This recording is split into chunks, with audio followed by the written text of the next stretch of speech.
Cool.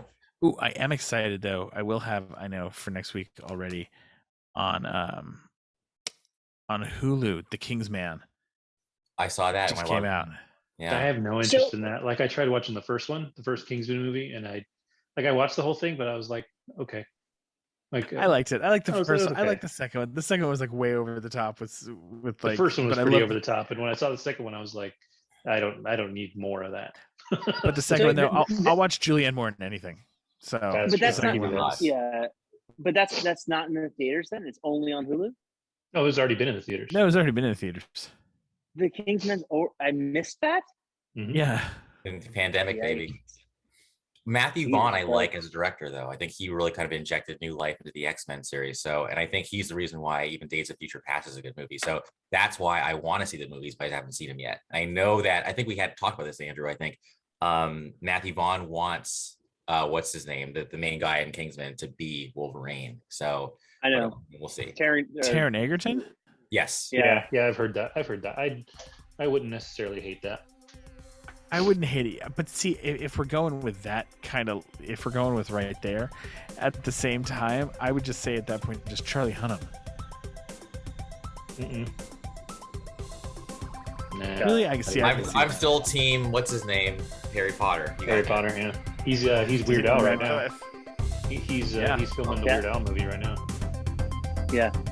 I'm so Oh, excited. Seth oh, Rogen with the that's mustache okay. and Hold the on. hair. That's the other thing we need to talk about tonight. Weird Al? I think that's what we're going to lead off at. No, you know what? Here we go. We're starting the show right now. Welcome to the All Pop Culture Podcast. I am your host this week, Pete. I am joined by a couple of Andys. Well, one Andrew and Andy and Kevin. If you didn't know, we are a pop culture-centered podcast, usually focusing on streaming television and movies. And we're going to jump right into something because, you just heard some of it. But Peek at we a were going chug, over. so we got to start. I did. We were going over what we were going to talk about tonight, and I realized there's one thing we were all forgetting. Apparently, Trailer? there was some sort of there was some big sporting event last weekend. There was I don't know, there was a concert there too, which was really, really good. Snoop Dogg and all that, but apparently there was some sports ball thing going on, and that was exciting and all. But Best early, halftime show I remember. oh fucking A! But early in the first quarter, something was dropped upon us. Fair. God, you're right. How did we all forget about this? Um, Seriously. That really looks like a game changer for the MCU. We were all Jurassic wondering World how Dominion? they were going. Yes, exactly. They're going to add Blue. Okay, you know what? Real quick, just because you brought it up, fuckstick. Glad I keep you on track. I'm happy at the last one of this trilogy. I hope they don't make another one. This one, actually, from the trailer, I think looks like it could be a little more fun. They've given us some interesting images. I hope it's a good cap, because the second one was garbage. See, I have The second different Doctor perspective on Strange? them because No, I'm sorry. We switched game Jurassic. to Jurassic Park. All right. Sorry. My youngest is a huge Jurassic Park fan. So there's three things in the world that he loves: Star Wars, Legos, Jurassic Park. And like he And humping the couch. Yep. And so he watching those Jurassic World movies with him is far more Yeah. entertaining than if it was just me. If it was just me, I would definitely like them a lot less, I think. But when he was really young, when he was probably like 6 or 7, has to be even younger than that because he's only 11 now. He was sitting on my lap when the first Jurassic Park came on, and there's a scene where the dinosaur eats the dude on the shitter. Uh-huh. And he's sitting on my lap. His eyes are just huge. And I just looked at him. I was like, buddy, are you okay? And he just, I don't know.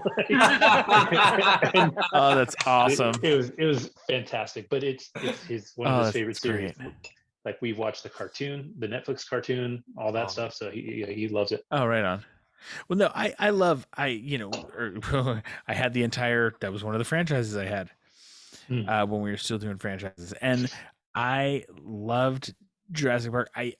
The thing that has struck me the most, because I've watched it back with my girls, like we went through all of them when I was watching it, and The one that gets you is that the dinosaurs have not improved at all. Hmm. And they didn't have to. because they were live The action effects dinosaurs. from the first one, they were real dinosaurs. Yeah. The come on. effects from the first one are like the dinosaur effects. I'm not talking about all the other, special effects, but the dinosaurs, like looking alive, the mix of practical and CGI, they look just as good as they did from the first one. But it's really amazing how good the first ones look when It's you like look and Aliens. realize how old that was. Yeah. Well, Alien's 100% practical. That's why that one still holds up, because there was no shitty 70s CGI. That was a dude in a suit. Yeah. Oh, Yeah, but it was. It was, but it was still in the sense that it's believable. Like you're totally right. Jurassic Park. You could put. Well, I mean, you can even go as far back. I mean, if we want to talk about believable effects, like OG Star Wars is better effects than some of the. That's because there's 80s very and few 90s. effects in the original Star Wars. Yeah. As a matter of fact, that's- if you, what's hilarious is if you watch the first one and really look at the sets, like really look at them, especially like in HD, they're actually pretty shitty. Like like you have to like really like pay attention, because if you're just watching for entertainment, they look great.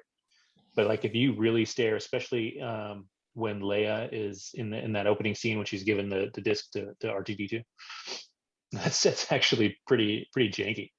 Like they were definitely working, on a soundstage building like sets out of wood and putting shit together. Like you can see like paint brush strokes in a couple of shots and stuff. Like it's not great, but it holds up because they didn't. Number one, it's not too perfect. Like so many sci-fi movies these days, like everything is like a flat, smooth surface everywhere, right? Like everything's glass and shiny. And then CGI is still only as good as your budget. So a lower budget series isn't going to have the CGI, but most of Star Wars, like if you watch that, everything is practical. Like all the X-wing fights are models. Everything's a model. That's why the opening sequence of Star Trek: The Next Generation holds up, right? Because that was a fucking model. Like the Enterprise was a model. Like everything, like the less CGI you use, the better off you are. Period. Well, yeah, that's why when they did the new trilogy for Star Wars, they use more practical effects, and a lot of the visuals are better that way. For sure, 4, 5, and 6 was more believable on screen, I feel, than 1, 2, and 3. Oh, 100%. Like easily, like by power 10. Like it was so much more.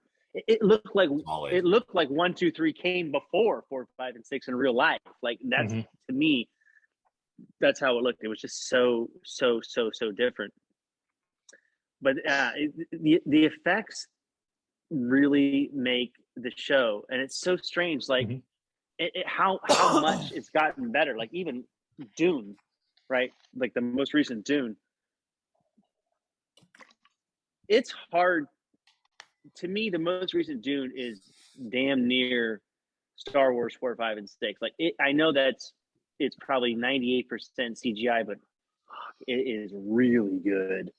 Really, really good. It's hard. I feel like I'm a different. I mean, I feel like it's real. Yeah. I feel like I'm on a racket. It's 100% transported. It's hard to tell the difference. You know what? So to go back to what we've been watching, I've been watching I watched what's the mobster movie with Johnny Depp and well, before I'm thinking before we get into what we were watching, Pete, were you? All right, go ahead. You were like, I know. Pump the brakes there. So talk about. Yeah. As I was saying, the dinosaurs still hold up in Jurassic Park. They're still just as good as the first ones. So Kevin, you brought up to Jurassic Park, so we stepped out of that. You're welcome. But what we were talking about was the Doctor Strange into the universe madness. I was excited for this movie before, because I was like, sweet, this is gonna be good. Like we've seen the other stuff, and then this trailer dropped, and we saw Wanda looks like she's going to be a big part of it. Okay, so let's be real. Well, it looks like What If is going to be a big part of it. Oh, that's it's Sort the of, multiverse and it's madness. Let's be real. We knew that was going to be a cool movie. We knew it was going to be Crazy Daisy. Everything else. Let's not even. There's one thing in that movie we want to talk about. It's a rear shot. We don't. Are we talking about his ass in that cape? Because yes, man. Benedict Cumbersnumps has been working out completely for this, but he's obviously been doing Dr. Squats. We all we heard the voice. Oh, wait, hold on. Of Sir Patrick Stewart. What was that? Yes, we did. Who claims that it may not actually be him. Correct. His latest thing is that people have been impersonating his voice for decades, and it's not really his fault. Responsible for that. Yep. Bill Gray, hot. Well, so to be fair, so Pete. To be fair. I apologize. To be fair. So Marvel's fucked us more times than I can count when it comes to falsities in their previews. I 100% think it is Patrick Stewart, and I think that he is trying to throw us off the trail, just like Toby and Andrew did for sure. I totally think it's him, and I 100% think that it's the Illuminati up there on that stage, and it literally made my nipples hard. Like it was just the thought of that and the implications of what that could be, not just now, but 5 years in the future with whatever happens. Like there's so much there. I don't, you know what? I wouldn't care even if they just gave us a preview right there of one of the closing, one of the credit shorts. I can't. The post-credit scenes. Thank you. Those are the You're words welcome. that I was trying to find somewhere in my brain in that moment. The post-credit scenes, like even if it's something like that, and they've just teased that, and it's just part of that, I will watch all of Multiverse because this is we all know what it means. Yes. It was. Yeah, it was. Let's be real. It's not the Illuminati, it's the Eternals. Well. Nah, I don't think it's the Eternals. Black I think it's going to show up too. That's what I heard. That Well, one's tricky. That's so say- tricky because do you use it? Do you use Anson They Mount should. from the Eternals? Because that fucking show was horrendous. And I know you meant. I love Anson Mount, but the Inhumans TV show was fucking garbage. Yeah, salvage that was- shit. Yeah, Anthony Mount's a great actor. I mean, he's fantastic. Actually, totally random story, but it's true. And I wish I had the screenshot. Back in the MySpace days, I swear to God, MySpace. We believe you. Anson Mount added me, dude. And he's like, you know what? You have a cool profile because I had like James Brown, The Big Payback as my background song. And James Brown had just died. So he was like, that's dope. And I'm like, who's this fucking Anson Mount, dude? Like, so random, this is back in like 2006 or whatever. So he hadn't really done shit yet, right? So when Discovery comes out and he's like, Pike, I'm like, man, I'm like digging through my files. Did I screenshot that shit? Nah, no proof. But it happened. I like you, Anson. You're awesome. He's awesome. Hell on Wheels is a fantastic show. I got you beat on that one. I was friends with Jason Bateman on MySpace. Oh, really? I don't think you have him beat. Is he messing with me? I believe people. He's messing. Man, fuck you. Yeah, just completely. So yeah, I think that trailer, I think built a lot of anticipation for a lot of the casual fans. It's a really good trailer because it gives you a whole lot to digest. So little. It's so potentially little. nothing. Yeah, Exactly. Like scattered shit, and But- she's like, "This isn't fair. When I fuck up, people hate me, and when you fuck up, meh." I'm just kind of like, well, but it's believable though because she's gonna be But- like all crazy and shit. Yeah, Language. I really need comic book angry Scarlet Witch to just fuck shit up. She's going to. Do we know the runtime of that movie yet? No. Yep, I think it's supposed to be long. Isn't it supposed to be like super long, or am I thinking of Batman? Maybe You're you're thinking right. of Batman. Yeah. I'm Over 3 hours, still I think. nervous. I'm still nervous about Doctor Strange though. Like I Really? really am. Well, look at the last thing Sam Raimi did when he had too many characters to work with. Yeah, but he's got Feige, man. I think Feige's gonna rein it in. Dude, I understand that. It looks and I'm gorgeous. okay with that, but you can fuck it up. Like Well, it can be, But- it can but- be too much. Hold on. You can fuck it up, but you can also make easily the only, at least in my opinion, good original Spider-Man movie of those first series before the Tom Hollands. Agreed. We talked about that. Like let's be real. Yeah, he barfed all over things when there was like way too many characters going on. But that second one, as we've talked about with Doc Ock, was like a masterpiece of film. And you have to also realize back in that time, a 2-hour movie was like that was long. That was a big deal. Yeah, everything was 90 minutes Yeah. at the most. You like Yeah, to get 120-minute runtime was like. Yeah, and Now it's like 120 it's minutes. like if it's not. I literally look at time. If it's like 130 minutes, like that's a rom-com. All right, I'll watch it and I'll pay attention half the time. Anything over 2 hours, like okay, this is actually something I want to pay attention to. Oh, It's actually we used to discuss that on the show all the time. If you see a runtime of a movie that's almost exactly 90 minutes, you know it's probably shit. Like it's literally probably not a good movie because that's somebody that is learning how to write a script and has to hit their number of pages to like satisfy like the known number of pages for a script. And a lot of times they're just not very good. And those Spider-Mans too, Spider-Mans as well, especially that one. They were still trying to always show like the origin story of all the villains, and they're not going to do that in this. They're just not. And maybe they will, but it's a shorter origin story. Yeah, I'm not worried about most that. Most of the characters are well developed. Yeah, that's my thing though. Like I don't want a ton of stupid cameos. Like I don't need stuff that doesn't make sense or doesn't need to be there. I would rather watch a movie that's about Doctor Strange and Wanda Maximoff and and tighten that up than I would see Tom Cruise come in as Iron Man and have it waste 5 minutes of my time. Like I don't need that. I don't think I get that, and I don't think they're gonna do that. And I think so when I 100% think they're going to do that. I think they kind of will. It's going to be it's going to look amazing. It's going to be like super like Iron Man, like he's a god with like it's going to be great. I agree. I'm with it. No, I'm sorry. I think this Iron Man thing with Tom Cruise. I know he's signed on. I think it's all bullshit. It is. It's a rumor. I think it's all complete. What about that picture with the people like? You're right. You know what? I'm gonna eat my words because that's just too obvious. They wouldn't show that much this tune. You're right.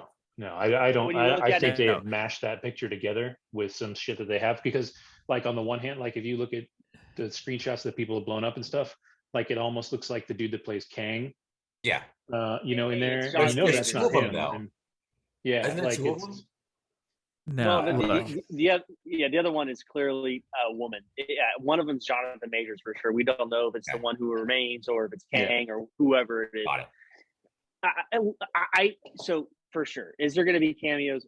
Clearly, there's going to be cameos. Yeah. Duh. I mean, if there's not cameos, I'd be upset about it. It's just like if Andrew and Toby were in Spider-Man, I would be like, "What the fuck?" This is some bullshit. Like, there's gonna be that.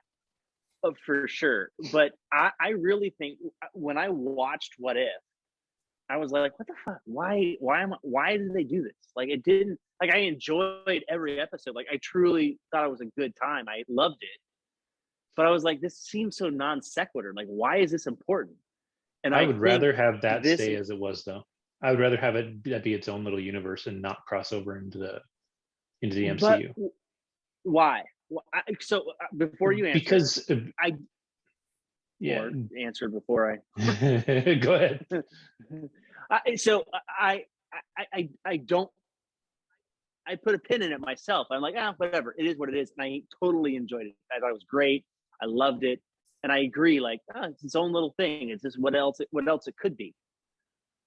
But then when I watched the preview, I was like, it would be kind of cool if we saw, a zombie Wanda, if we saw the ultimate Strange, if we saw the ultimate Ultron. Like that would be kind of fun to see that in real life, or in not animation. That could be super interesting, and it just, I don't know. I agree. It made it make more sense why they would do that, because why would you spend all that money and time to make a show that is just like 7 episodes just for fun? I guess.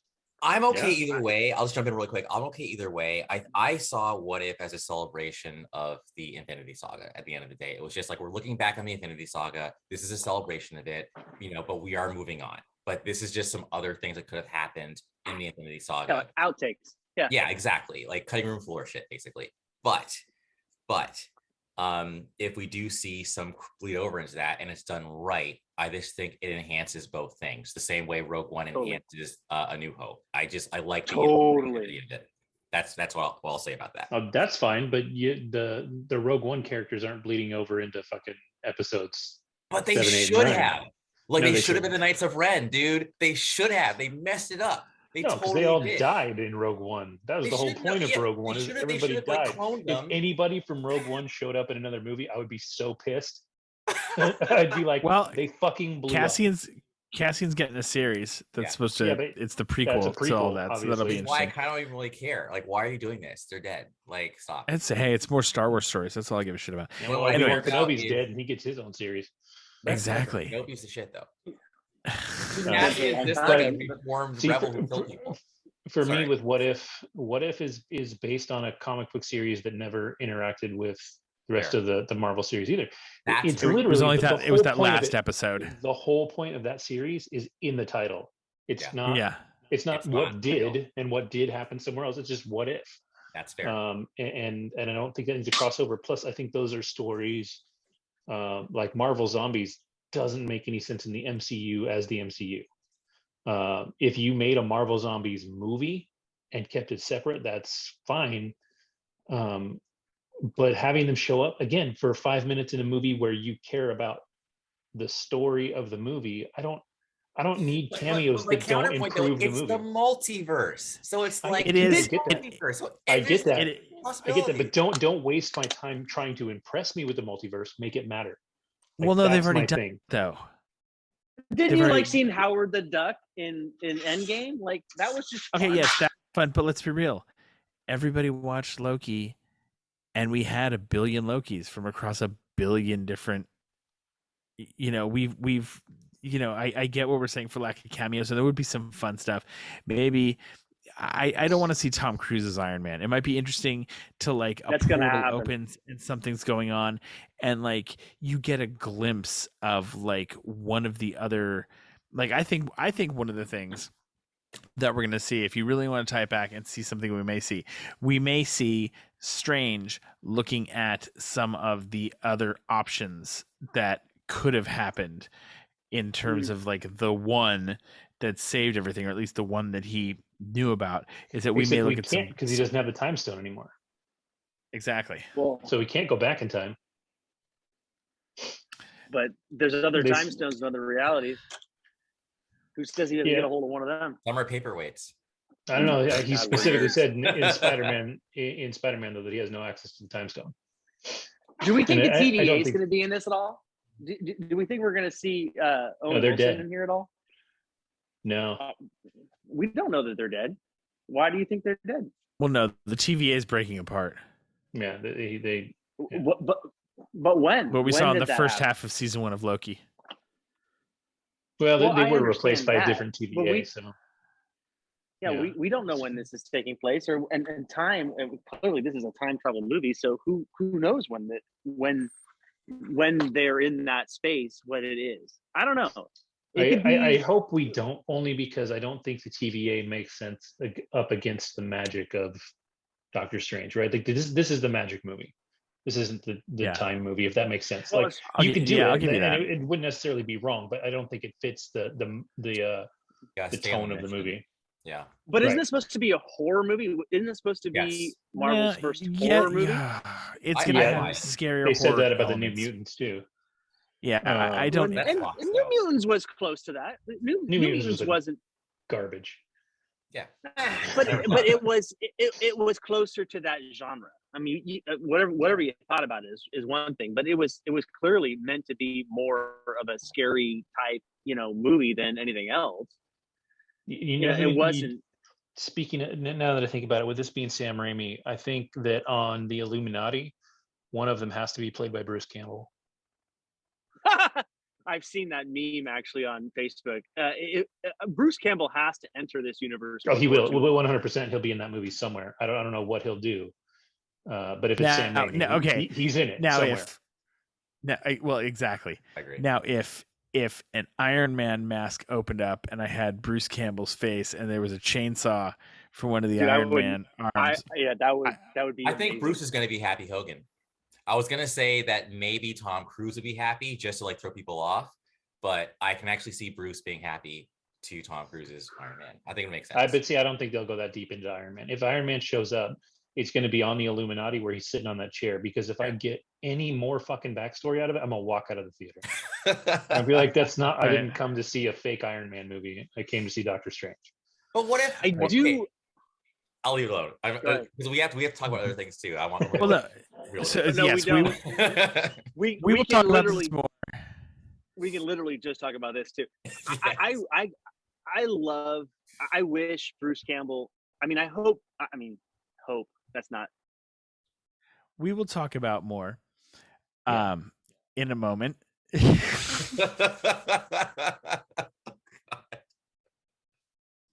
You just fucking muted me, asshole. Okay, go ahead. No, I'm just joking. Say what you were gonna say. Oh God. All I was gonna say is that it'd be really cool if Bruce Campbell. So Moon Knight. This was the other one that.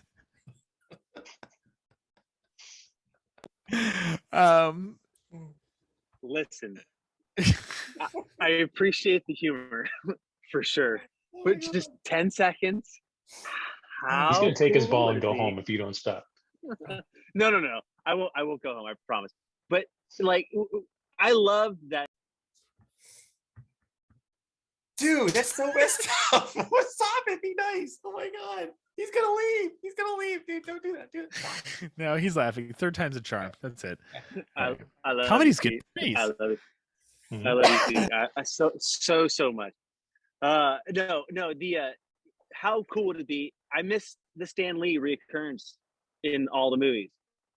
It'd be really great if like Bruce Campbell took that over. Became the Stan Lee. Like, yeah, you can't replace, but yes. It would actually be hilarious if Bruce Campbell was Stan Lee in in the multi. Like if he actually showed up dressed like Stan Lee. That would be hilarious. That would be fun, right? That'd be a way cool way to honor him and to honor him. It'd be good. Yeah, there's a 0% chance that Bruce Campbell will not show up in this movie. So, like, it's just impossible. He'll be there somewhere. Yeah. So on to Moon Knight. That was the other trailer. We probably won't spend as long on this one because that was another trailer that left a lot to the imagination. It showed us kind of the same stuff over and over. Really, in some ways, I am interested in it. It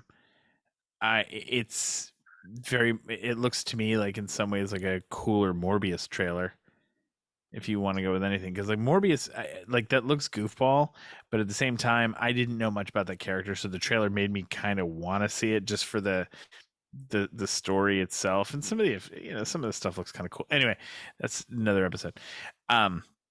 But yeah, Moon Knight looks kind of cool. I'm interested. Yeah, Morbius is everything that I thought it was going to be, and then to have Feige come out and say that it's going to be brutal, like his words, he said it's brutal. Like, it's going to be. I think it's going to be on par action-wise with Daredevil, with Netflix's Daredevil. Cool. I think it's going to be. There's going to be a whole lot of ass kicking in that. There's going to be a lot of blood. I think it'll be better than Daredevil. I think it'll be more cinematic blood. My concern is actually the same thing we talked about before. I think that Moon Knight is going to have too many CGI effects in it to look as good as Daredevil. Because take that one scene in Daredevil where it's that hallway fight scene. Yeah, it's literally one take because it's practical, and they cheated a little. They had different special effects guys bounce in from side to side to keep the fight going. Yeah. But it was still one long shot, and it was perfect because there was no CGI. That was all real. Moon Knight, he's going to be, his costume has to come on magically. He's going to jump, 50, 60 feet across buildings, like, and he's super powered. Like, it's fine. But I think there's a little magic in the realism of Daredevil that we might lose in Moon Knight. But we saw some in Hawkeye. Exactly. We saw some things that weren't possible in real life. Yeah, I'm not worried about the possibility of it, because it is a superhero movie. It's more the transitions, like the costume coming on and it just not looking. I don't know. They look. You can tell it's one of those things that when it happens, you're like, that's CGI. It's like, even if you go back to the first Iron Man, when he's coming out there and his suit's coming on and stuff, it looks cool, but does it look as real as Daredevil fighting his way down a hallway? Like, there's just something grittier, like, if that's what you're going for, about the realistic bit of Daredevil than there is about Moon Knight. And I'm not bagging on Moon Knight. I'm stoked for it. I think it's going to be awesome. But I don't know that it'll be as good as Daredevil. That's I'm curious to see. I hope it is. I like Moon Knight a lot. To tie that into Lost, looking at your background, that's one of the things that I totally thought about these last, well, I guess for me, 4 episodes, since I'm too behind. Oh, not too behind, but I haven't been on since the last one. Is that Saeed finds the. We're not at that part of the show yet. Oh shit! Sorry. You gonna mute me again, motherfucker? No. I was going to, but I decided not to. Yes. Yeah. So Moon Knight. Yeah. No, I agree with you. I see what you're saying about the practical and the versus the special, and I know exactly what you mean, because it's always like. That's always one of the things that kind of takes me out of some of the like sci-fi show, not Sci-Fi Network necessarily, but sci-fi shows that they try to do where there is so much CGI, like The Magicians and these kind of things like that, where they try and do a little much with the budget they have, and it's like you can tell where they spent the money on the CGI, and where they just said, well, we don't have the budget for that. Well, and I want to be really clear too. I'm not saying even that it's going to look bad in Moon Knight. I'm just saying that, like, for the grittiness and the quality of said grittiness, I think it'll be tough to match Daredevil when you're with a character that's more ridiculous in just in the things that he can do, versus Daredevil is just a dude. Like, yes, he's blind, and that makes the things that he can do more impressive.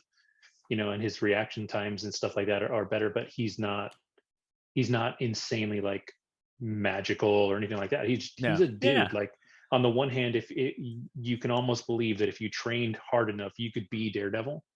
You can never train hard enough to be Moon Knight. Like, it's just, it's two different things. Well, and that's whatever our first podcast was, when I said about Captain America. Like, I feel like I connect with those characters so much more, because, like, shit, I just gotta, maybe if I just try real hard, I can kick ass just like him. So you're 100% correct. The connection to the characters is different in Daredevil than it is to Moon Knight, for sure. And you're 100% correct. Those fight scenes in Daredevil are fucking, they're nuts. They're nuts. They're amazing. They're beautiful. I don't. They're so good. They're fantastic, and you're gonna miss that. Well, we don't know. We don't know if we'll miss that in Moon Knight or not. But I agree that the potential of that being not there exists. Yeah, it's a different type of fight scene. Like, you're talking about a guy that's literally super powered. Like, he's stronger than Daredevil. He's more of a brawler than kung fu. Not that Daredevil's kung fu, but Moon Knight's just gonna fucking break shit. Like, he's down to kill people. Daredevil is down to mess people up. So there is a difference there too. Khonshu wants to kill people. Like, that's kind of his jam. Well, I was gonna say I'm sad because like I almost texted Kevin like, yo, can I watch the next episode of Lost? Here I am thinking that I was getting ahead of myself. I just looked at the damn synopsis and I'm realizing, nope, you're behind, man. I Did saw you miss one? Solitary. Yes, I saw Solitary and I texted you guys and I was like, man, Saeed is a fucking man. And then I wanted to watch episode 10, but for some reason I was like, I just miscounted. I'm like, I think I'm already. It's like, yeah, 2, 4, 6, 8, 10. All right, but nope, I missed 10. So Oh, we're gonna I spoil need some to stuff for you finish because 10. there's some It's mystical. all good. Well, we might we might wait on 10 then, because we're gonna get Andy's reactions to the other two from the week before, so it'll stretch a little bit. So maybe we'll only talk about 9 tonight, and we'll cover 3 next week. Awesome. Woohoo! Yeah, we can do that. Because I don't want to spoil that for you. That's Okay. it's very interesting because my family was not on board with watching this at all. Okay, no, we're not talking about that yet. We still have to talk about All things. right. Okay. Yeah. Boom. Cut that So out. yeah, Moon Knight trailer. So I'm just gonna jump right ahead. Can we mute Pete? Nope. So I'm just gonna jump right ahead, and Amazon, the first 2 episodes of the new season, Marvelous Miss Maisel, came out. Watched them, and it picks up literally more or less right where the last season ends. I feel like I may though, now that I've watched these first 2, I may go back and rewatch the whole series, or at least the last few episodes of the second season, because it feels like it has been so long since this show has been out that I kind of remember what happened at the very end, and you kind of like, because it picks up like right where it ends, basically. There's like almost no time jump at all. It was a little confusing because normally, in series, especially Miss Maisel, the way it did, it's rare that you get a series that picks up like the minute the season before it ended. Like there's always even just a time jump of even just a couple of days or a week, even if it's a cliffhanger, And so this, it picks up with her and Susie in a cab, trying to figure out what they're going to do. It looks, so far, the first 2 episodes have been hilarious.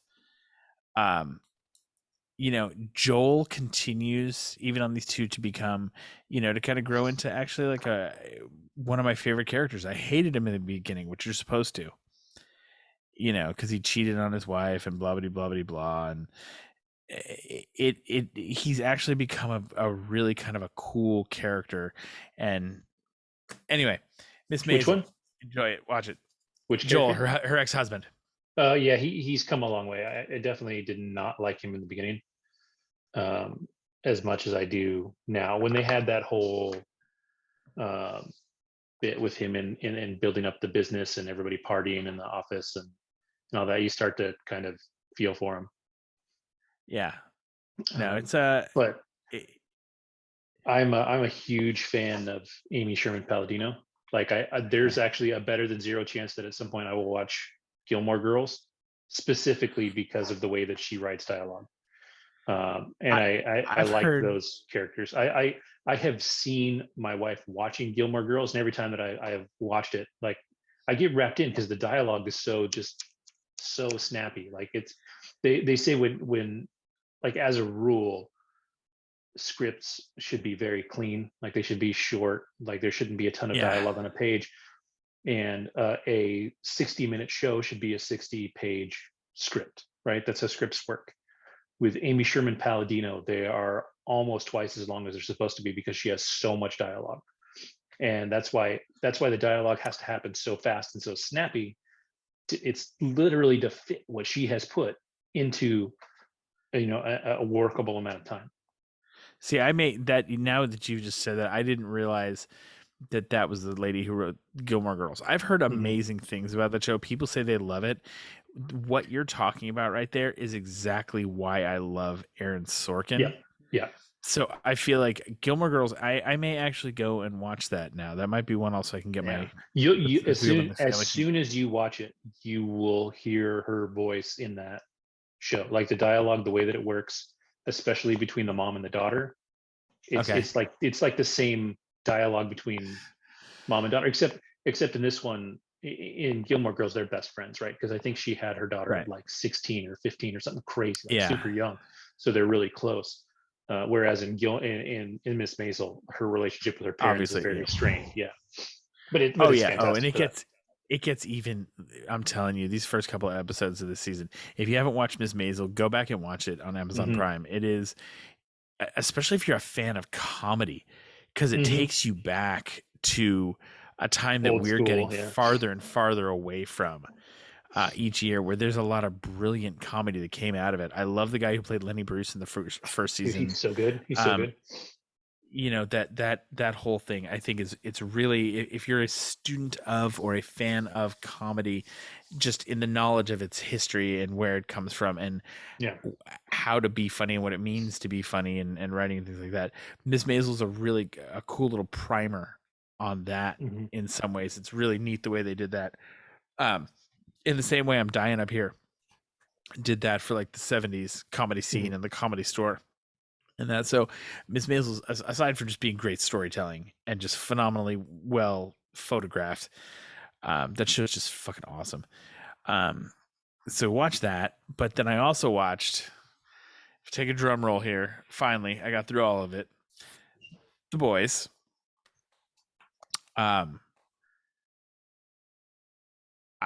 It's taken me a long time. I know, just because I wanted to sit down and watch all of it. Like, I didn't want to do it, and I was able to do it over like a couple of nights. That show is like, wow, good. Like, people told me it's good, but they haven't like talked about like how good it actually is. That show is, I mean, and yes, I know characters are supposed to develop and this and that, but on some level, some of them aren't. I enjoy Huey. Butcher, I've loved and hated. You know, Frenchie is my spirit animal. Straight up. Okay, Homelander, that dude deserves like all sorts of awards, because that is some amazing acting that guy pulls off. Like, that he, like, and you get where they're going with the character a little bit, and then it gets weird with Elizabeth Shue and the breast milk and the whole mommy thing, and you kind of get it. Yeah. Like, it's fucking out there, but he is such an amazing psychotic. Yes. Like, it is crazy. You know, obviously in the statement they're making, you know, the kid that grew up in the lab and blah, like, you get where it's all coming from, but he does it so well. Starlight, that, you know, that actress, I'm forgetting her name, had like, that character really had the potential to be annoying as balls, and she's not. She's really cool and really, really enjoyable. I'm glad on one hand, because I finally watched it all, and I got to watch it all like so stacked on top of each other, so it was really cool to watch it. But I'm also kind of sad I didn't watch it sooner. It's great. The A Train is another one. Like, the way the first season, you know, unwraps and unravels, and how much farther down the rabbit hole you're going. I think, spoilers, because you guys have all seen it, and I think everybody else in the, you know, who's listened to this by this point has seen it if they haven't. But like, when, you know, when Rebecca dies, it wasn't like super emotional, but there was a moment of, okay, I'm very curious to see what happens with Butcher, because this has been his impetus the whole time, like, to watch this. Now, the kid, Homelander's kid, and the idea, like, there's so much just like deep psychological Greek tragedy shit going on this show. I mean, like, Butcher is taking now the kid of his dead wife and his arch nemesis, and he's going to raise it. Or no, he went and sent it off basically into CIA witness protection. And Homelander at the end seemingly has just let go of all of that. But as we see, this show is very good about like in some ways I'm almost if this show can keep going the way it is and they start expanding some of this base and start looking at some of these smaller superheroes a little more, like some more stuff with Ezekiel and the church, some of that was very interesting. This show could very well become like a very weird like superhero Game of Thrones, if Well, you it's will, getting with a the spin-off. scope. It's getting a Oh, is it? spin-off. Yeah, I don't remember what it is, but Oh, there's a it's getting cartoon. a There's spin-off. also a cartoon thing in March. That's going Maybe to be a that's what lot the like spin-off the is. it's like the Marvel Visions is Mhm. the way it's going to be. It's all animated. There's going to be like several different stories about like these characters pre the show. Yeah, and Um, they're bringing in Jensen Ackles from Supernatural. yeah. Is going to be a Okay. Cool. character this next For the season. next season. Yep. Yeah, so they're definitely broadening the scope of the show as they go. So it'll be interesting to see what they do. I can't even remember his name now, but it has actually in a weird way been very interesting to watch the Aquaman Oh yeah, character. hilarious Mhm.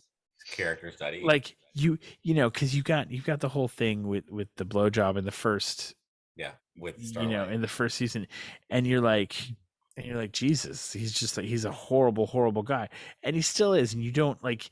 There is part of you that doesn't kind of I don't want to say doesn't ever forgive him, but you kind of understand. You kind of get okay. I get where this came from in your The psyche, Deep. like Name is the Deep. the deep. That's right. The deep. Which is Jesus Christ. with the gills and all that, it's just very like that scene. Oh my god, the scene where the tables get turned around on him and the girl just wants to keep jamming her hands in his gills is so you're just like it's Skeevy, man. so weird, you know. Lots But of skeevy scenes in that show. it just the show could it's just really good. I'm really impressed with it.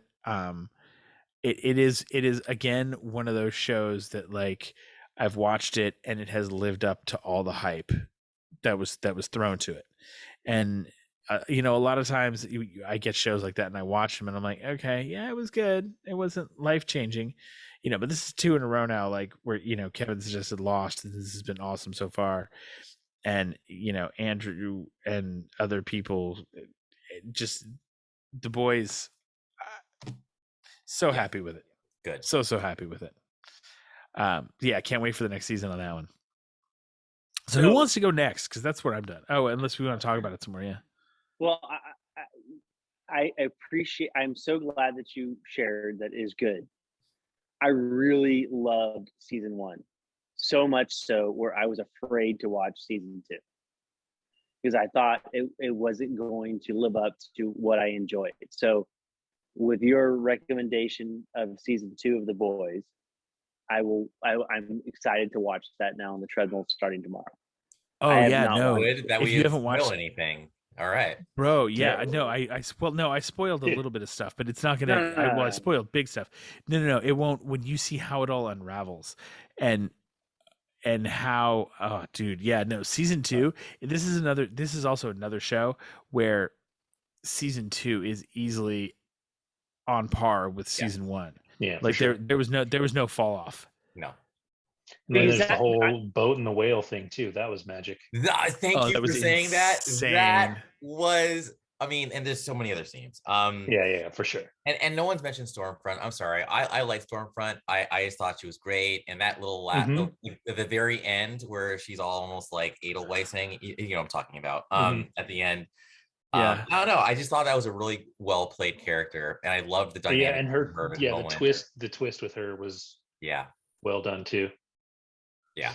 Well, I'm totally excited because I really there's so many. There's not so many, but there's been plenty of episode or series where I don't want to watch the next season because I'm so worried that I like the first one so much. I'm like I don't want to like wreck it with this. Like Heroes is a good example, or even Game of Thrones actually. Yeah, like and both Heroes and Game of Thrones, both of them like just like yes, and died. They were destroyed. Like they ended so poorly that it just Game of Thrones at least gave you however many It's seasons close. of Or 6 seasons of awesomeness. yeah, and then they just fucked it up. But like I loved Heroes until I was like, this is bullshit. Come on now. Like it was, that was a rough go. So the both Heroes was probably the first one where I was like, I sometimes don't want to watch the next season until somebody tells me it's just rad. And to be fair, like people have said The Boys season 2 was good, but most of the stuff I read was not from people that I knew.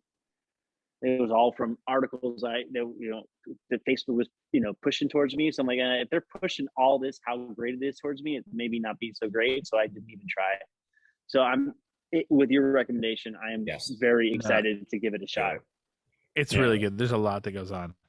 So I'm going to give since we're talking about stuff that you may or may not have seen, then I'm going to give my post-annual or like bi-quarterly push for the show on Prime. If you haven't watched it, it's called Red Oaks. I have not. David took my recommendation and watched it and absolutely loved it. So did his head of the theater department in Las Vegas, his college wife, Tishan. So there's people in entertainment people in entertainment. God, that sounds so cheeseball. Red Oaks, it's a really cool story.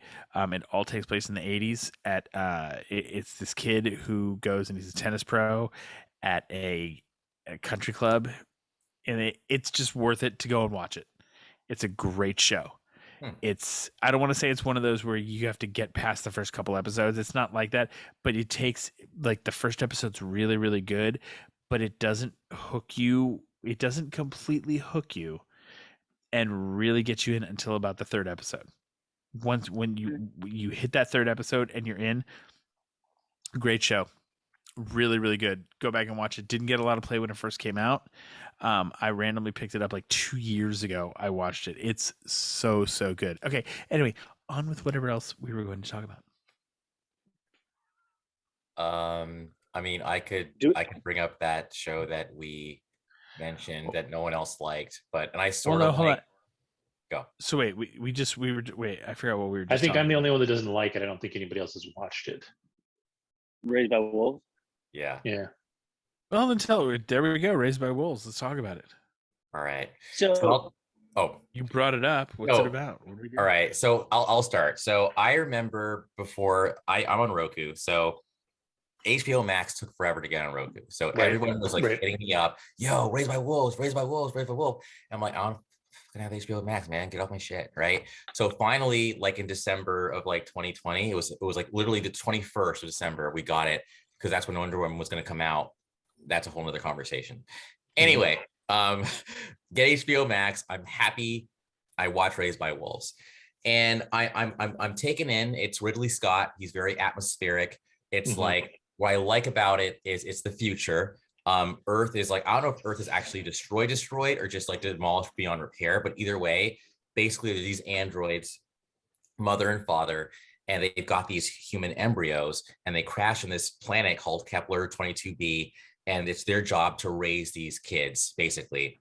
And just stuff ensues. And also, I forgot to mention that there's a civil war going on with humans between the Mithraic, coolest name ever. Mithraic are basically like these crusading, heavily religious, warring people who believe in a god named Sol, S-O-L.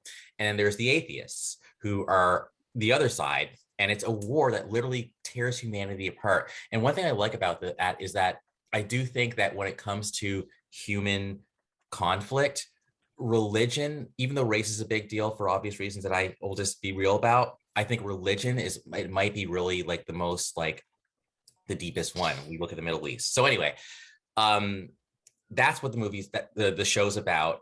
And the show's also the reason why I realized Charlie Hunnam and the guy who's in Vikings are two different people, because I totally thought it was Charlie Hunnam, and it was until I actually looked up who the actor was. I'm like, oh, there's two of you? That's weird. Anyway, but I liked the show. It is a slow burn.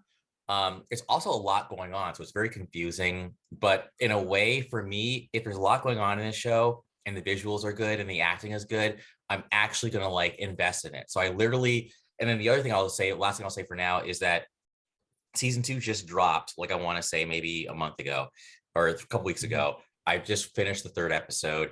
I'm still in, but I literally had to go back and reread the synopsis of season 1 because I'm like, I don't really know what's going on here. Like I'm watching it, but I'm still kind of confused at what's happening. But I'm just really taken in by Mithraic and like apparently like I like what's his name Ridley Scott's about, because I think he's very into the origins of humanity and ancient aliens and all that stuff. And I think that this show kind of touches on that a little bit because it's very timeless to look into scripture and prophecy and science fiction, but at the same time the origins of a species on a planet. And that's what this show I think totally is swimming in. So that's also, I'll leave it for now. That might not be for everyone, but it was just definitely a big hype machine show. I am seeing it a lot in the press as far as like, my feed, and people are saying that this show is weird and it's exactly what it's supposed to be. But yeah, I'll end my diatribe. My thing with it was, and you said it's a slow burn. To me, it was just boring as fuck. Like I could not do it. Like it was so boring, and I was just like, which is weird because it like had action in it. Like it was really trippy to me how a show could have as much action as it did, and I could be as bored as I was. Like I just, I wanted to. Like I saw the visuals. I thought it looked really, really cool, really smart, and all that. And I just couldn't. How many episodes did you get into? Like how many did you see? 2 or 3. Okay, 2 or 3. Yeah. And I was just like, man, and like you're explaining it, and I'm like, God, it does sound good. I just don't know, because my biggest thing is that when I watch TV, it's almost always after 10:30 at night or 10 o'clock. Oh yeah, yeah. And so if I'm watching TV, I need to be captivated. And even things that captivate me, I fall asleep during half the time. Like things that I love, I'll fall asleep watching. Just depends on how exhausted I am, but I at least need to know that if I'm going to turn it back on and catch up, I'm going to remember what happened. And like every time I would turn it on, I'm just like, I don't remember. Like I was, and yeah, it's weird. It's weird. And I understand that it's a good weird, because there are so many people and so many sci-fi aficionados that enjoy it or that like it. But I do lean more towards the action and adventure oriented sci-fi than I do the heady sci-fi. Just kind of as a person, like if I'm going to get heady, like don't get too much smarter than Star Trek, like Next Generation, like you can have a purpose behind it and be telling the story of humanity and the things that they've done and blah blah, blah. But it's got to move for me. Like Andy, I struggle with the slower stuff. And you were going to say something, Andy, but before you say what you're going to say, I wanted to just jump onto Kevin really quick. Speaking of heavy, we're not going to go off topic, but have you seen the show Devs? I fucking love Devs. Okay, because that was heady as hell, but that was also slow. But at least it starts off with like some shocking stuff in the beginning, so I get that. But that was pretty heady. That one for whatever reason, and maybe it's just my brain, but since it didn't take place in space, it was more of a mystery. Yeah. Like here on Earth. Like yes, it was sci-fi. Yes, it was different and all that. But I did love that. To see Ron Swanson be somebody else, like completely different. That's what has me pumped for him being in the Last of Us TV show. Is he's so different than he was on Parks and Rec, that he was awesome. Go, Andy. What I find super interesting is what we're learning about Kevin, actually, more than anything else. Because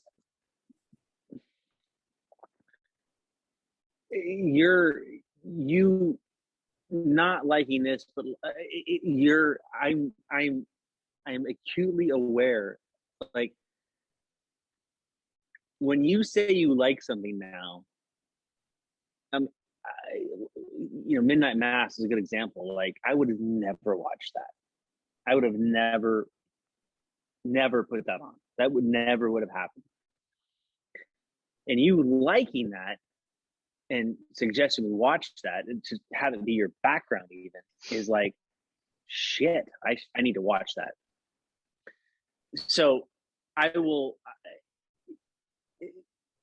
agree to disagree with the Raised by Wolves, because I did like it. To be fair though, 100% you're right. Like the girlfriend, like we watched one episode downstairs, and she's like, "You want to go upstairs?" Like, let's go upstairs. We'll watch the next episode upstairs. And then she was snoring in my armpit like within 3 minutes of upstairs. And Pete, it's not because I wasn't providing the adequate response. Oh my god! Not even what I was thinking. But I'll be honest with you. I was smiling at my niece's pictures of her Gamma Phi Beta formal on her freshman year of college on Facebook. Nice. But she did not get into it. And I remember we woke up the next morning and she's like, "Did you?" And apparently like that night, neither did you. Bong.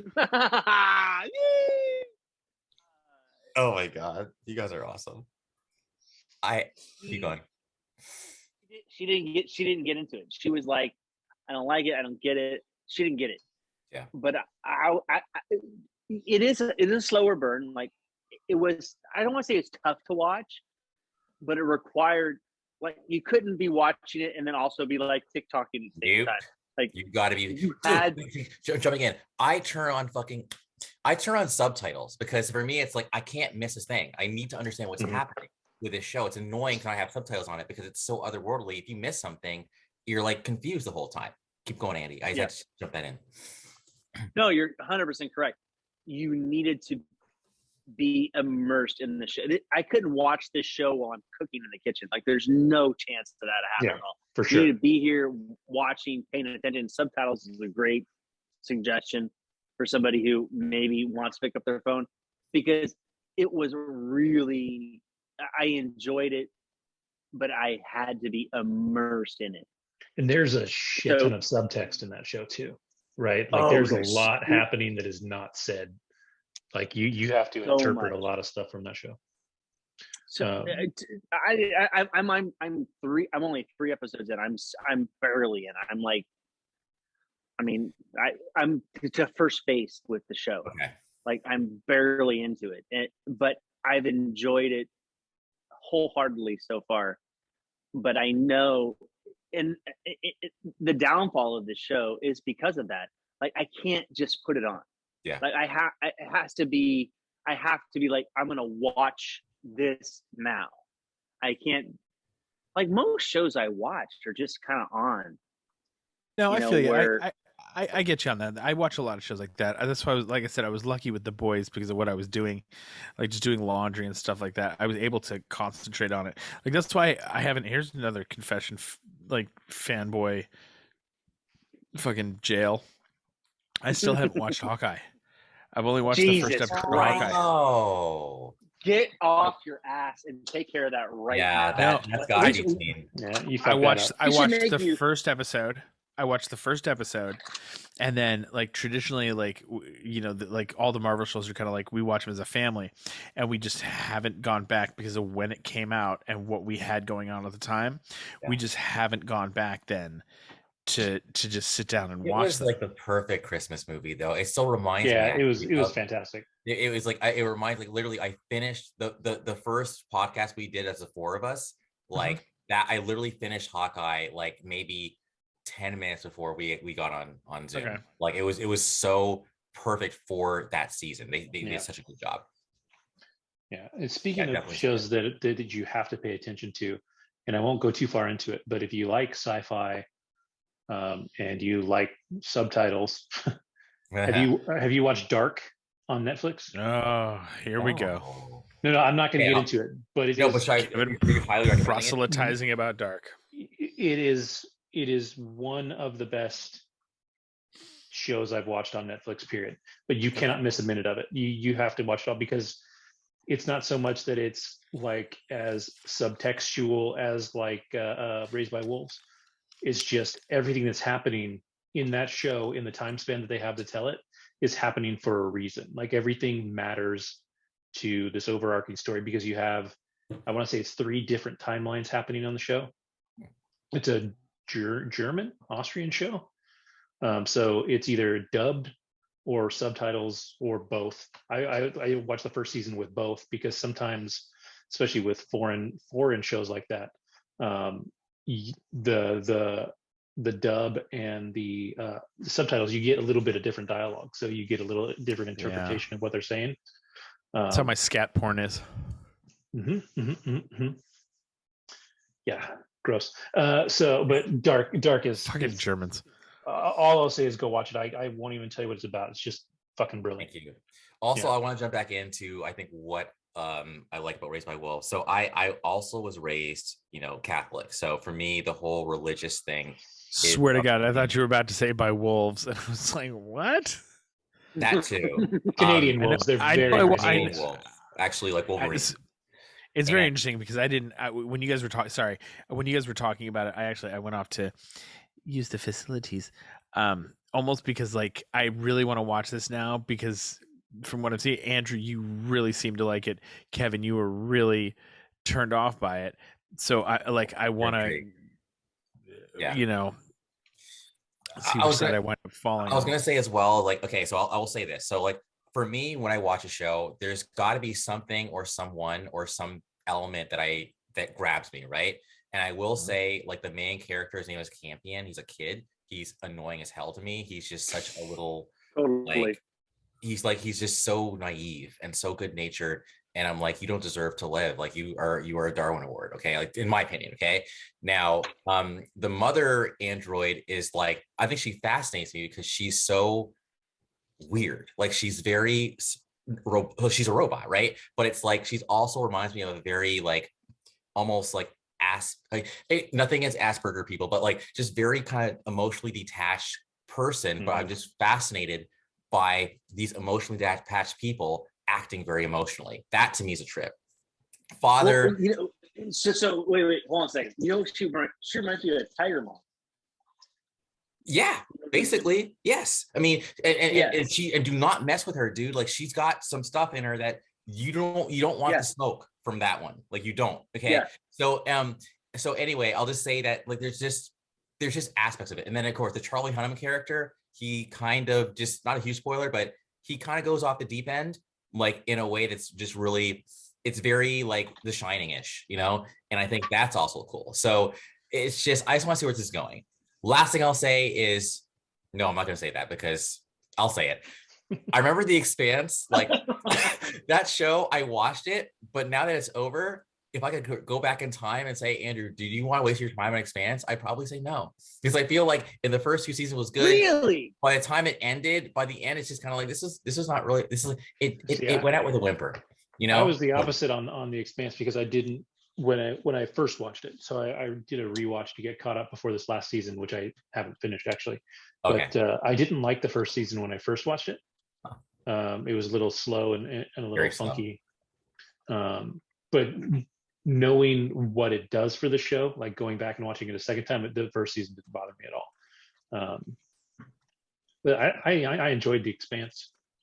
It's a good run. Again, I haven't watched the last season, but yeah, get back to me when he finished the last season, because I feel like sometimes they just kind of rush the endings on these things, and I'm just build up, rush. The thing with this show is it's based on a series of books, and here at the end it diverges from the books a little bit because the books keep going. There's more in the books than there is in this last season, and I think I don't think that the last season tries to cram everything that they wanted to do into the last season. They left it off. They just kind of stopped at a point. They found a point that they felt that they could stop at. Yeah. I haven't read the books, but it's written by 2 dudes that use S.A. Corley, I think, or something. S.A. Corley, yeah. All right. Did Kevin or Andrew want to talk about what they watched, or do we want to go into Lost? Up to you guys. I can go real quick. I have spent more time gaming than anything else in the last couple of weeks, and so I don't usually buy video games. Like I don't spend money on purchasing video games, I use GameFly as a service. So I get one game for like $14 a month that I can hold on to as long as I want. And one that I got a while back and everything else was getting in the way was the Mass Effect Legendary Edition, which is all 3 Mass Effect games in one set. You talked about this, didn't Dave? This inspired No, Dave to go Alex back and talked play about it. this. Alex talked about this, and so I'm with Alex. Like I played 2 and 3. So 2 is the first one I ever played, and then I played 3 a couple of years back. But I never played the first one. So getting the set and getting the opportunity to go back and play a remastered version of the first one has been really cool. And it's just a really good adventure series. It's it's essentially a first-person shooter type game, except it's more of a third-person shooter, I guess, because you're not looking through your player's eyes. You're behind your player, right? But it's mostly shooting, cover, shoot, stuff like that. But it also has an excellent storyline, and through your story, you have like the dialogue wheel, so you can pick the things you're going to say in conversations and the information you're going to get and all that. But what made this series really impressive, and you really don't start to figure it out until you start digging into the second game, and then especially in the third game, is the decisions you make in game 1 are intrinsically tied into game 2. And by the end of game 3, there's characters that you may not have anymore at the end of the third game because they may have died because of choices you made in the previous games. So you can replay all 3 of these games and change the outcomes of the story. And even to the point where the final game, I think, had 3 different endings. So you can go on this huge long journey and get to the point where you don't necessarily get the ending that you like. So it's really interesting. But they're great games. They're a lot of fun. They're really really well made, and I'm excited to get to the third one. I'm only about a quarter of the way through the second one right now, but I took a break from that one because Friday, the sequel to Horizon Zero Dawn, which is probably second or third favorite video game of all time. It's in my top 5 for sure. The sequel to that, Horizon Forbidden West, dropped. And so I had to start playing that. And that game it picks up exactly in the way that the first game was played. And it's a post-apocalyptic game. It takes place about 1,000 years in the future. Humanity is living, it's on Earth, but humanity is much thinner. It's very tribal now. Has a very Native American kind of feel almost to the world around it. The outfits feel very Native American, things like that. And essentially the world is overrun by robotic creatures instead of animals. They're all designed after existing animals, but they're robots. And so you have to figure out in the first game why they're there, what your character's purpose is, all that stuff. And the second game just picks up from that. But what made the game impressive is, again, the fact that the story is incredible. But what I loved about the first game is you had this great story, but because it's open world, you could venture around the world. There was all kinds of little bits of information that you could pick up that told the backstory in a way that if you weren't adventuring around, you would just get the main story and that's fine. But one of the things that was really cool is there was these little stories that you could go and find audio recordings that people made before whatever the original apocalypse was. And so you get these stories about the world falling apart from the people, kind of experiencing it. World building. And it was trippy. It was so good. I couldn't get enough of that stuff too. So I'm really excited to see what's in this one. I'm only 3 or 4 hours into it, so I've got a long way to go. But also I'm not as fortunate as Alex is, who is not here, but he's got a PlayStation 5, and I'm playing on my PlayStation 4 Pro. But I can tell you, it's still a gorgeous game. It looks unreal, and video games have just come so far. I can hype up the games that I love all day, but this series, this will, depending on the story, will probably crack my top 10 at least. But the first one is in my top 5 games, hands down. All right, so let's we talked about this last week. So Andrew, what did you learn this week? What I learned this week is that some of us, actually, a couple things. Some of us are really more optimistic about the metaverse than not, and that I actually have not been a gamer since like the Genesis days. That's another embarrassing like thing about me, but I'm missing out. Clearly, video games are the way are where it's at. So hopefully, I become a baller, make a lot of money, and have lots of free time because I need free time to get into video games because I go big or go home. So like that's I don't want to be an addict because I literally want I always want to live in it. So anyway, that's what I learned. I'll keep it short. Boom. Kevin, what did you learn this evening? I might be I might be the group pessimist, dude. I might be the grumpy old man of the group. I think that's what good. I learned. I can see that. Yeah. Andy, what did you learn this evening?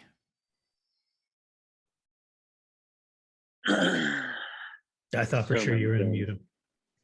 Me too. I was waiting for it. If I was betting money, there's been a fat stack of cash right there. Oh, apparently you're all Pete money. So I expect my half according to our agreement here. Yes. No. I learned that we all agree. And I learned that 3 episodes of Lost is going to wind up being a wonderful thing for us in the future. Listen, like, subscribe. We'll find you on the socials. Andy, Andrew, Kevin, as always, thanks for being there. Everybody, let's wrap this up and let these boys get to sleep. Have a week.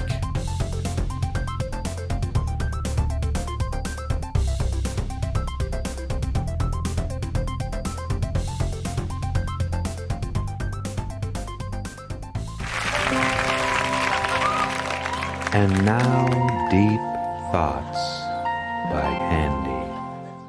So can we get existential for a second? We can, So- but I'll probably mute you too. Just kidding. Go ahead. You're more than welcome to. So we all like remember Pong, but like we are the generation that had Pong.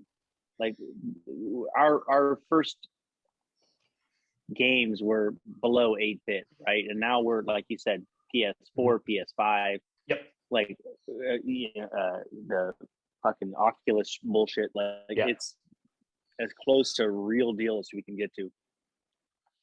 And we have movies like Ready Player One, which seem almost like unreal, like that can't happen. But then I look in the real world we're in today, and like shit, that's like we're actually there pretty much right now.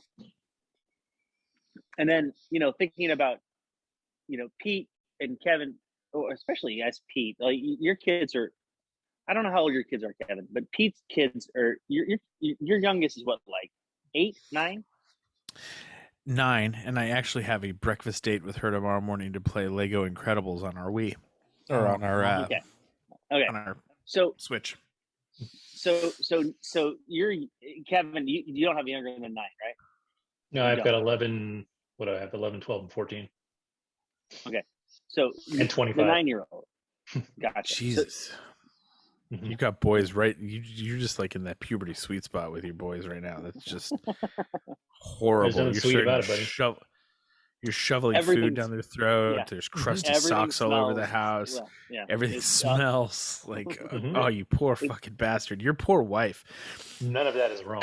You've got like one more kid than me, but like your wife and I are the opposite. Where she's got like all boys. In your dogs and your cats are boys too, aren't they? I got both. I've got my cats, 2 girls, 1 boy. My dogs are 2 girls, 2 boys.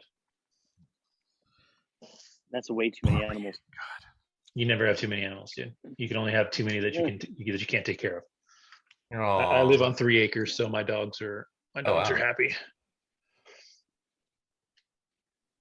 Okay, that's all great.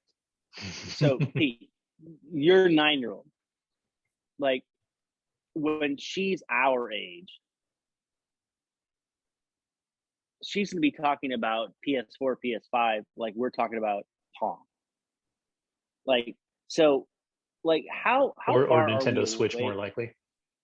Yeah. All Right. right. Yeah, it's fair. I mean, it doesn't sound like it, but at this point, generally speaking, the PlayStation and the Xbox are more adult consoles and will tend to have more adult games, although they have a lot of kid games too.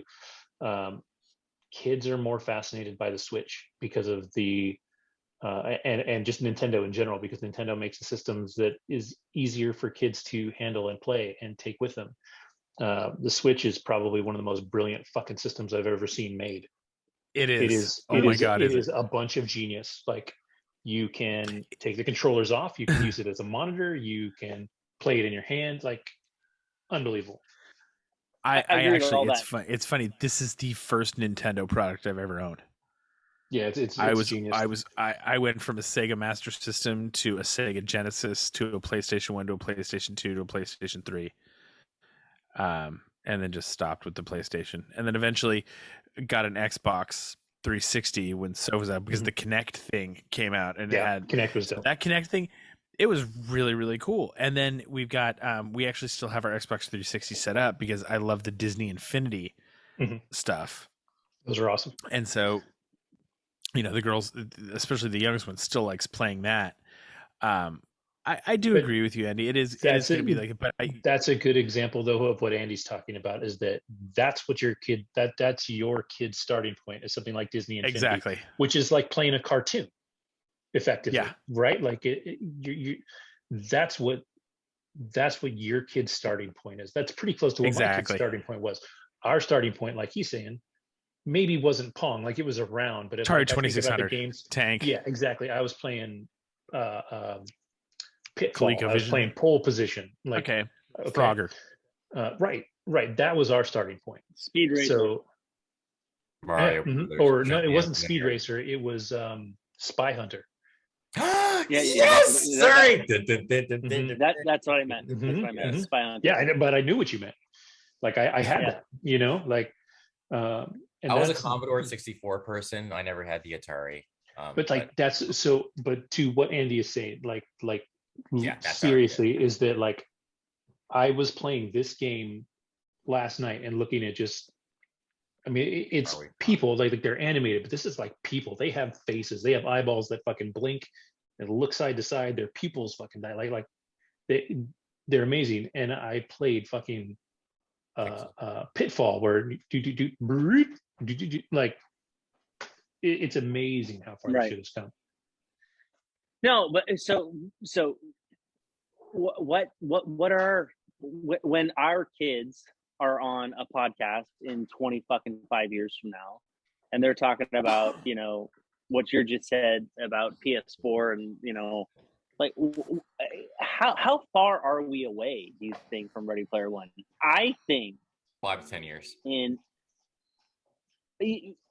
Correct. I believe in my lifetime, in our lifetimes, that we will be like, there will be a section of reality where Ready Player One is like a viable solution. Well, that's what Facebook dude wants. Yeah, that's what they're trying to do right now. So as far as entertainment goes, I think video games still have a way to go, but or even surrogates did that too, where they were the live Bruce Willis, that was called Surrogates, right? Yeah. But video games have the potential to surpass movies as an entertainment medium, because you can experience what you're doing in the game. We're not there yet, and I actually think we're more than 5 to 10 years off from getting that down. Just because, not because of the technology, but because of the mindset behind video games. There's still an idea that video games are a lesser storytelling medium. Pete, but I would challenge. I hear a lot of sounds coming from your room. The sound is Kevin's dog eating, and I keep turning my head to watch. He was drinking water. Drinking water. I keep turning my head because my puppy's like going in his ear like crazy right now, so we may have something going on. Whatever was happening, I just hoping you would turn the camera on that so we could see it, because it sounded really fun. Oh yeah, no. Yeah, no, it was my big ass 110-pound dog drinking water. Sorry. I but apologize. but yeah, as video games as a storytelling medium still aren't appreciated the way that movies are. Like you can look at movies, and you have the Ridley Scotts, and you have you have this stuff. You have Raised by Wolves, which is it's all the thinking man's thing. There still aren't video games that are given that level of story, or the ones that aren't massive. It's not mass appeal. You can't go to a video game theater and have everybody sit down and play a game, right? Like, not everybody has a PlayStation, not everybody has whatever, but you can go to a movie. You don't have to have anything special to go see a movie. You just flashed a memory for me. Do you remember in Walnut Creek in like the late 90s there, no, maybe even earlier than that. Yeah, no, like 90, 94, 95, 93 in there. Up in Walnut Creek, they had I think it was called Virtual World, where you go in and it was a mech combat. Yes. They were still very, I remember polygon based thing, but you would go in and they had built these combat, and it was basically like, Mech Warrior, and the different mechs had different weapons, and there were different skill levels you could play at, and you control the throttle, your aim. Like it was really, really interesting. Like thinking back. Yeah, I actually do remember that. I would have loved that. And I lived in San Ramon too. This is bullshit. Oh well. Why didn't you tell me, man? Shit. I know, man. But anyway, so that was that. Randomness. Go ahead. Back to what you're saying. Yeah. That is about it. It's just, I think there is definitely a potential there to be able to experience the story that you're playing. Like, I've talked about it before. I think the story, and if Alex was on, he would 100% agree with me that the Last of Us, the game, it came out in 2013. I mean, this game is almost 10 years old. It's still one of the best told stories in video games, hands down. And the experience of playing that game is just unreal. You're not going to get a story like that, because even though they're making a TV series out of it, and that TV series is now pushed back till next year, and it's going to be great. Like, they're going to put all their money, all their time into it. There's a difference between being the guy controlling that character and being the guy watching that character on TV. Now, I agree with you, and I think this is when video games are going to start. It's hard because it's the only medium really that's in this format and that ever has been.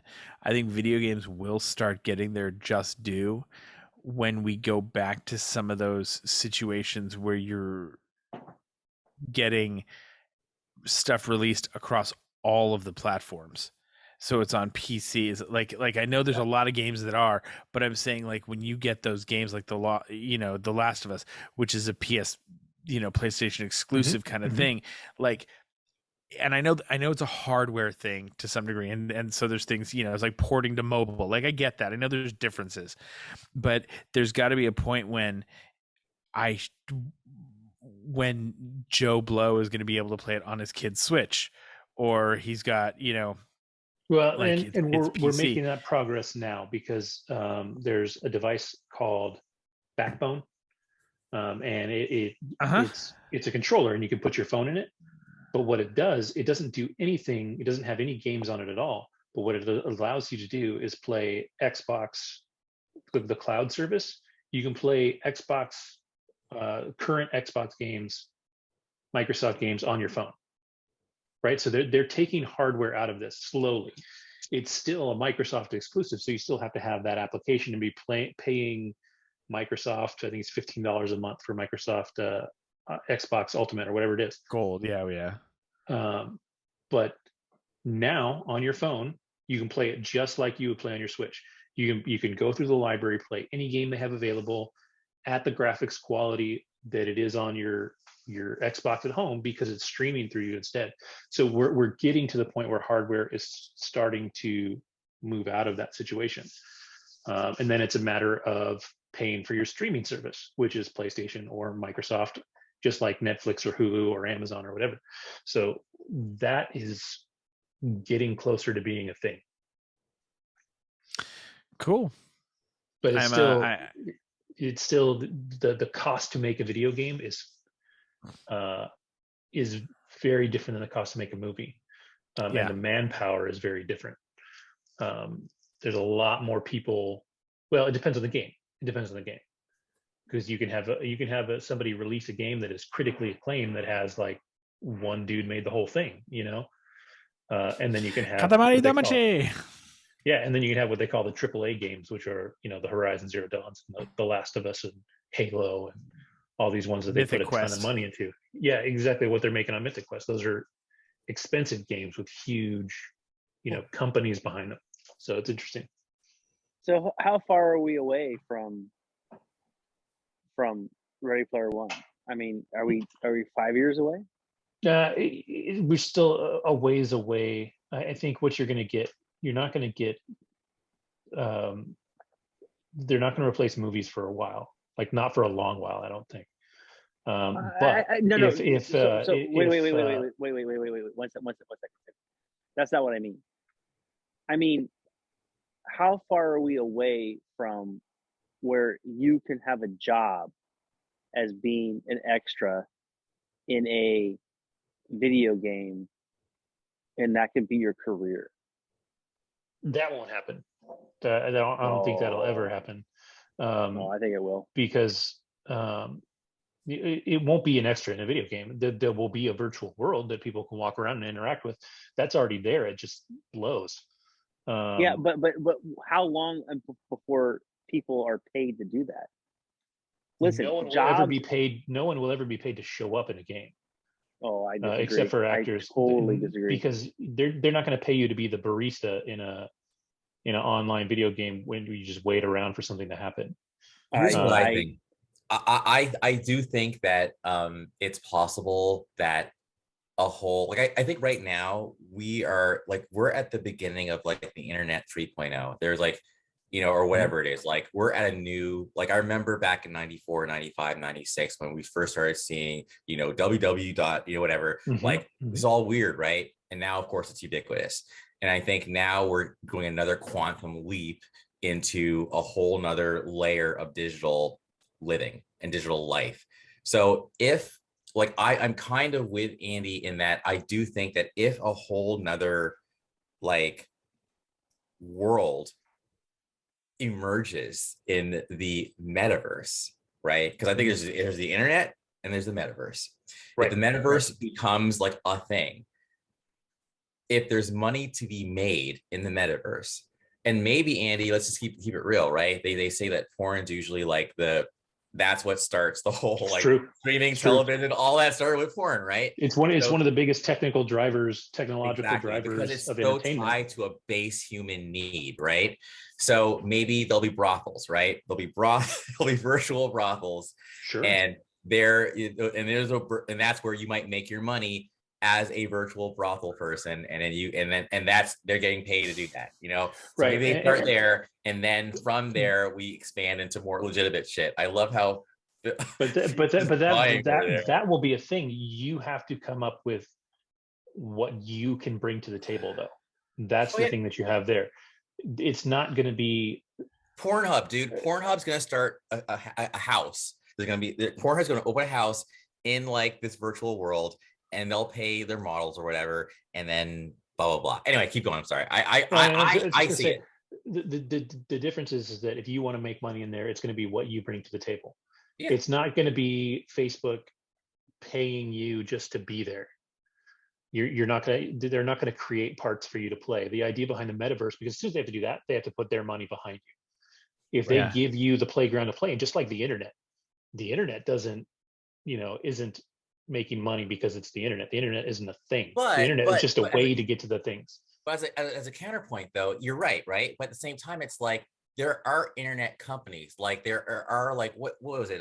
That one Gawker Media, like they will make these websites and they will pay contributors to like give content to their websites. So I do see publishers in the metaverse paying people to provide content, but the Right, content, right. But you have to have that content. They're not just going to pay you to Yes. walk around. Yeah, no. Correct. I think You're not going to be an I- extra. You have to have something that Yeah. brings something to the Yes. table. because Agreed. there's no way you know for sure. Like that's the thing, and that's the reality of that. Just with the amount and level of caching, like it'd be one thing to say, oh, we're paying Kim Kardashian $20,000 to show up in the metaverse on Tuesday the 14th. She's going to be at the old rebuilt Tower Records on zone level 3 subsection 44. Well, the And the so- perfect example of that right now is they've done this in Fortnite. The game your kids already played. They've had massive concerts in Fortnite. That people can show up Yeah, to. You can. that's how a lot of people were doing stuff. Fortnite was a huge thing Mhm. during the pandemic. That's how people were doing a lot of stuff like that. A lot of the Twitch stuff. Yeah. I think legit. I think we're actually. I think the technology. Well, first off, the technology is already there. You already have Mhm. it. There's already virtual. And there has been for a like long in time. malls. Yeah. Yeah, where you go in and you actually have a pod that you can kind of walk and stand on and run a little bit, and it's a treadmill, and you have control of different axes and things like that. I think legitimately though, we're minimum 10 years away from that being a practical home application where it's in a lot of homes, because you're still looking at an expensive piece of hardware, and hardware Mhm. today is not meant to be Mass. last. It's meant to be upgraded and be outdated every 5 years. Which ironically is what Ready Player One is all about, right? Like it's all about Exactly. The way it's you- haptics, you- the way it's gear. Yeah. Mhm. You know, Yeah, you can be the poor person living in the shitty version of the virtual world, or you can be the rich person in their stuff. So But And- I mean, aren't we doing that like literally right now? Like as we're on this call. for sure, but I mean that's what makes it difficult to mass produce. Just like a video game is difficult to get to everybody because it relies on some piece of technology. Where again, Yeah. movies and television, everybody has a television. That's become ubiquitous. Everybody has a TV.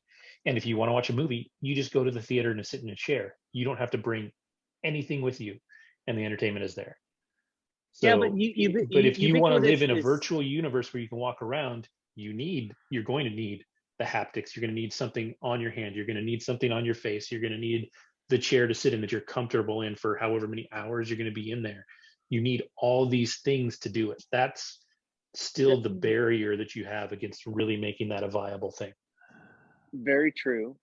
And again, here we are on this Zoom call right now. And 20 years ago, this wouldn't be possible. And here it is now. And you're right, there's many countries and most of the population on this earth that can't do this. But here we are doing this. So I do. It's interesting. Like, I look at all these YouTubers that are millionaires and all these people who are doing these things that seemingly don't really provide any real true value to our world besides entertainment. But that's what we will not stand for anyone talking shit about our TikTok or Instagram influencer overlords. Let's move on to Lost, because Andy's going to get us in trouble with the people that will shut us down. I'm sorry, internet people, influencers. Andy doesn't know what he speaks of. I love you, Andy. For the record, don't kill me. Leave me, but spare me, dude. Spare me. you're gonna get muted too, Andrew. Be careful. Jesus Christ, I feel like No, Joe but Rogan I right also now. love you. I also love you, social influencer overlord, mother effers. Like you guys keep us entertained, dude. Like seriously, like keep doing what you do. It just won't be long. It just won't be long. Like if my kid came downstairs right now and said, someday I want to make a living by doing stuff online, I'd be like, okay, that can happen. I see what you're saying. So you're looking that Yeah. there's going to be like some sort of crossover in there. I agree on some level. Like there's going to be, personal appearances, but I don't think it's going to be as cool as people think it is until when it will start happening. This is actually when it will start happening. It'll start happening with it. Yes, sex will be the first thing. Then it'll start happening with music, because there will be virtual concerts, and you will actually have the first virtual musicians where they actually only exist inside the metaverse. Hell yeah. Or And they're going to be They sexy as kinda hell do or that cool as now. hell. Like Gorillas avatars. 2.0, dude. But Gorillas but what 2.0. I'm saying is like right now, yeah, exactly. No, exactly. It's going to be like Gorillas 2.0, where Yes. there will be obviously someone outside of the metaverse who is producing this music, but when they put it in, the actual only existence, the only appearance that you'll ever see of those people are going to be whatever sort of avatar creatures are created inside. Yeah, you're verse. not going to be going to the Oakland Coliseum to watch a concert. You're going to be sitting with your in the metaverse goggles on watching your concert. Exactly. Like I think that'll be the first real change that we see. There are some applications. It'll be interesting to see how they do try and monetize some of it, because I do get what you're saying to a degree, Andy, but at the same time, like there's also a level of, because it is a virtual world, you're just going to write an AI script for something. Like nobody's going to hire you to be a barista in the metaverse. I don't know. You know what I mean? Because I they're feel going to like have right now, I feel like right now we're at Pong. as far as metaverse.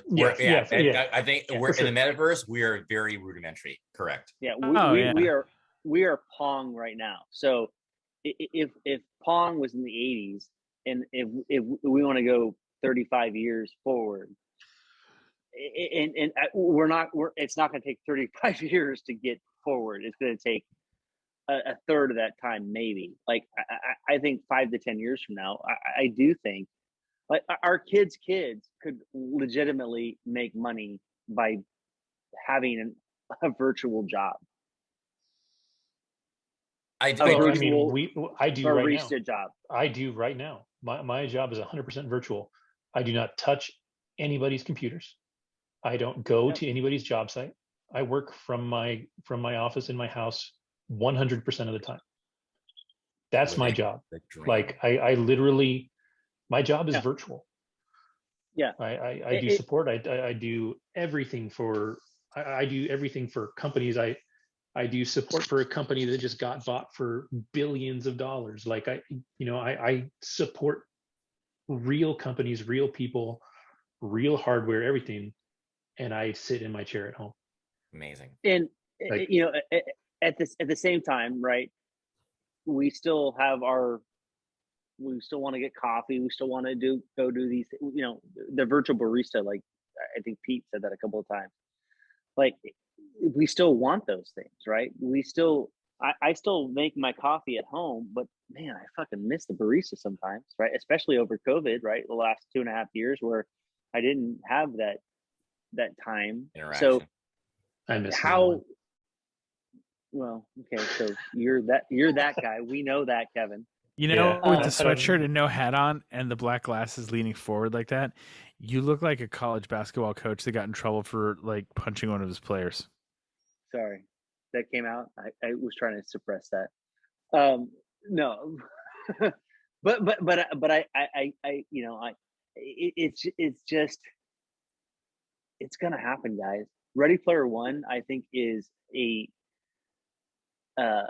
prelude to our future, and it's way sooner than I think we all think it could be. And I'm excited for it. And I am just saying, for the record, like I'm kind of like, I'm with you, man. I really am. And I'm also looking at 305 because I'm on the East Coast with Kev. I want to make sure we get fucking lost and then get some Yep. Let's go. Well, let's smoothly make that transition. So